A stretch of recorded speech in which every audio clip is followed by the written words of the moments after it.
Hi everyone, মই মুন্নিয়ে মোৰ আনিটি blog লৈ স্বাগতম জনাইছো সকলোকে। আপোনালোকে ব্ৰেকগ্ৰাউণ্ডটো দেখি গম পাইছে চাগে ইফালে কিচেনতে ষ্টাৰ্ট কৰিছো আৰু যিহেতু কিচেনৰ প্ৰায়ভাগ ৰেচিপি কি খাওঁ সকলোবিলাকে দেখাই আহিছো ভাবিলো আজি এটো ৰেচিপি শেয়াৰ কৰোঁ। হুকটি আপোনালোকে চিনি পায় নাপায় নাজানো হুকটি শুকান মাছৰ গুৰি আমি হুকটি বুলি কওঁ আৰু ভাবিলো অকনমান আজি বনাও আৰু আপোনালোকৰ লগত মই কিদৰে বনাও প্ৰসেছটো শেয়াৰ কৰি দিছো। কিদৰে মানে কেবা ভাগেও বনাও কিন্তু এটো প্ৰসেছ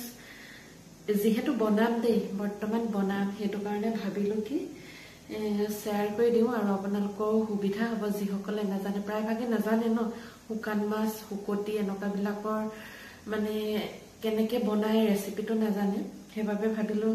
আজি শেয়াৰ কৰি দিও আৰু যদি মোৰ ভিডিওটো নতুন কোনোবাই চাই আছে তেতিয়াহলে প্লিজ সাবস্ক্ৰাইব কৰি দিব আৰু যিসকলে মোক ভাল পাইছে তেওঁলোকে লাইক কমেন্ট শেয়াৰ কৰিব বুলি আশা ৰাখিলো। তেতিয়াহলে মই ভিডিওটো এতিয়া ষ্টাৰ্ট কৰো ভিডিওটো ষ্টাৰ্ট কৰিলোৱে।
পিয়াজ পাত দিছো যেহেতু মই পিয়াজ ব্যৱহাৰ নকৰো দেই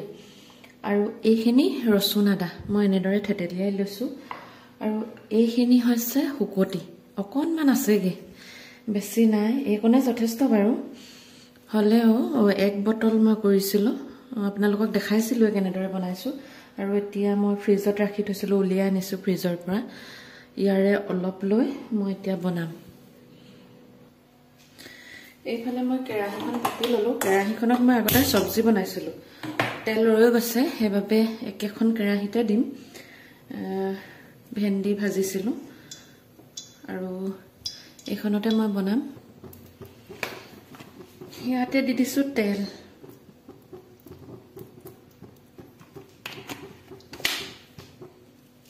এতিয়া মই ইয়াতে দি দিছো শুকান জলকীয়া দুটা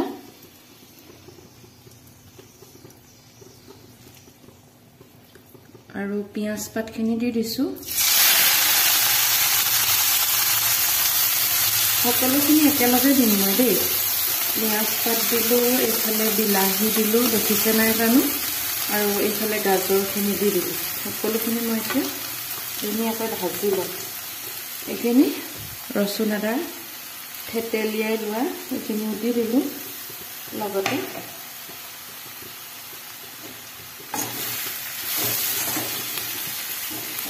আৰু এতিয়া দিম ইয়াতে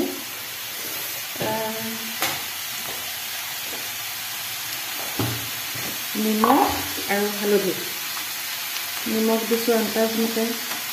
মই হাতেৰে যিহেতু আন্দাজটো পাওঁ হাতেৰে দি দিছো নিমখ আৰু দিছো হালধি আপোনালোকে জ্বলা যদি বেছি খাই জ্বলা দিব দেই যিহেতু কম খাওঁ সেইবাবে কম পৰিমাণে দিছো আৰু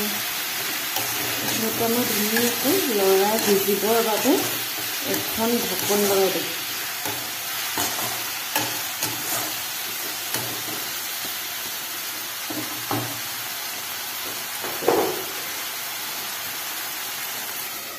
আৰু গেছটো কমাই ৰাখিম মই আৰু মোৰ এইখিনি খুব বেছি 5-7 মিনিট লাগিব কাৰণ কি হয় পিয়াজ পাতত পানী সোমাই থাকে যেহেতু ধুলে পানীটো ওলাইছে অলপ অলপ আৰু পানীটো শুকাব লাগিব তাৰ পাছত মাছ দিব পৰা হ'ব চাগে দেই আৰু 2 মিনিট মানৰ পিছত মই মাছখিনি দিব পাৰিম মানে 5 মিনিটত সম্পূৰ্ণ সবজিখন ৰেডি হৈ যাব আঞ্জাখন আৰু আজি বহুত ঠাণ্ডা ঠাণ্ডা লাগিছে কি হ'ল মিষ্টাৰ আৰু মই ভাইটিও নাই ভাইটি আনাই ঘৰলৈ গৈছে মাৰ লগত হ'ল মাও নোযোৱা বহুত দিনে হ'ল আৰু আমাৰ যেহেতু পুঠা আছে ন আমাৰ দেউতাক আছে তেওঁ সেই মনত পৰে কেতিয়াবা কেতিয়াবা যাওঁ বুলি কয় সময় সুবিধা নিমিলে আজি যেহেতু দেওবাৰ তাৰো স্কুল বন্ধ তাৰ বহুত কাম আছে বাৰু তথাপিতো মই ক'লো চেক বুজি গৈ আৰু সেই মাৰ লগত গ'ল এতিয়া এটা মানুহ নহ'লেও কিবা ঠাণ্ডা মাণ্ডা লাগি থাকে ভালে নালাগে দেখোন কাজিয়া খুটখাট লাগি থাকিব লাগে মানুহ এটা লাগে খুটখাট লাগি থাকো এনিটাইম যিয়ে নহওক ভাত খোৱা হওক মোবাইল পিটিকা হওক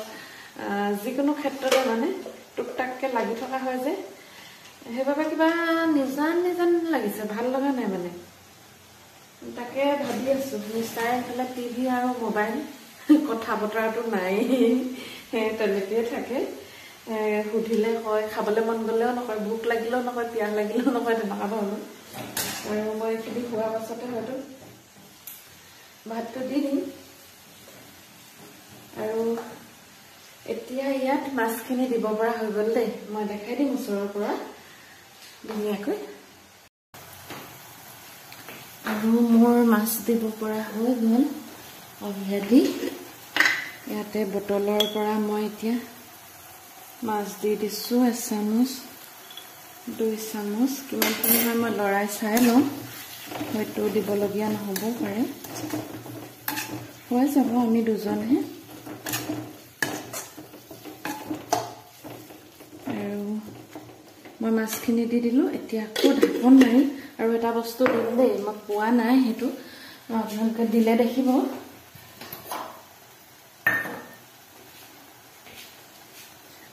আৰু ইয়াতে দিম মই 2 চামুচ ভাত আপোনালোকে এনেদৰে খাইছে নাই নাজানো সৰু চামুচে 2 চামুচ সৰু চামুচ বুলি নহয় আৰু মানে কি বুলি ক'ম এতিয়া মই এনেই অকণমান চামুচৰ জোখত নহয় ইয়াতে মই ভাত দি দিছোঁ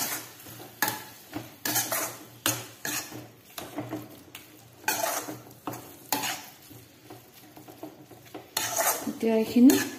2 মিনিটৰ কাৰণে মই ঢাকন মাৰি থম তাৰপিছত আকৌ দেখাই আছোঁ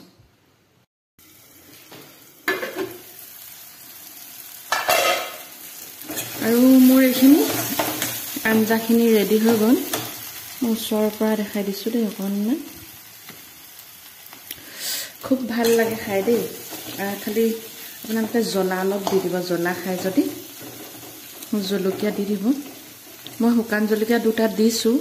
কিমান পুৰে নাজানো খালি জ্বলা হ'লে এই চব্জিখন খুবেই ভাল লাগে খাই ইভাগেও আমি ভালে পাওঁ খাই যেহেতু আমি জ্বলা ইমান নাখাওঁ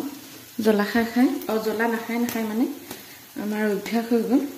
ভাল লাগে যিসকলে জ্বলা খায় চব্জিত তেওঁলোকৰ বাবে হয়তো বেয়াও লাগিব পাৰে সেইবাবে কৈছোঁ আৰু এইখিনি মোৰ হৈ গ'ল এতিয়া মোৰ চব্জিখন ৰেডি হৈ গ'ল শুকান মাছৰ চব্জি অলৰেডি ৰেডি আৰু এতিয়া ভাত বাঢ়ি খাম ভিডিঅ'টো মই সামৰিব লাগিব ইমান সময়তে আৰু এটি নতুন ভিডিঅ' লৈ আহিবলৈ চেষ্টা কৰিম আপোনালোকৰ মাজলৈ তেতিয়াহ'লে আজিলৈ আহিছোঁ বাই বাই